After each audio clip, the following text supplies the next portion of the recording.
మేషరాశి వారికి ఈ వారంలో విజయ అవకాశాలు ఏ మేరకు ఉన్నాయండి? ప్రధానంగా 4 గ్రహాలు ఉన్నాయి లాభస్థానంలో.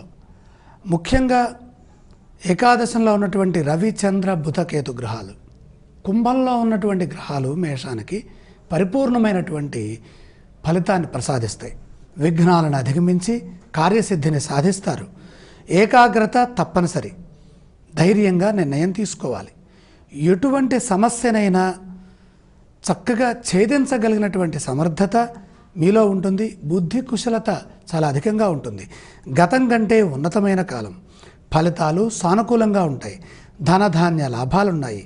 బంధుప్రీతి విశేషంగా ఉంటుంది. ప్రయాణాలు కలిసి వస్తాయి. మనోబలంతో నూతన కార్యాలు ఆరంభిస్తారు. చిన్న చిన్న ఇబ్బందులున్న అభివృద్ధికి ఏమీ ఆటంకం రాదు.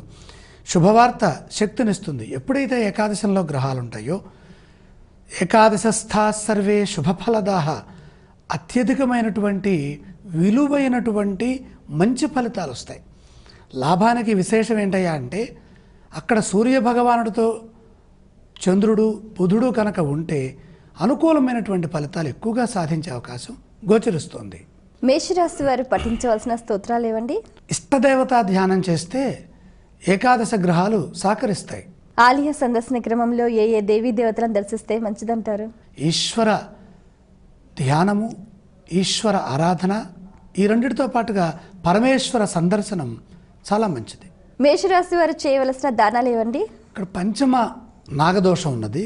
రాహుప్రీతిగా మినుములు దానం చేయటం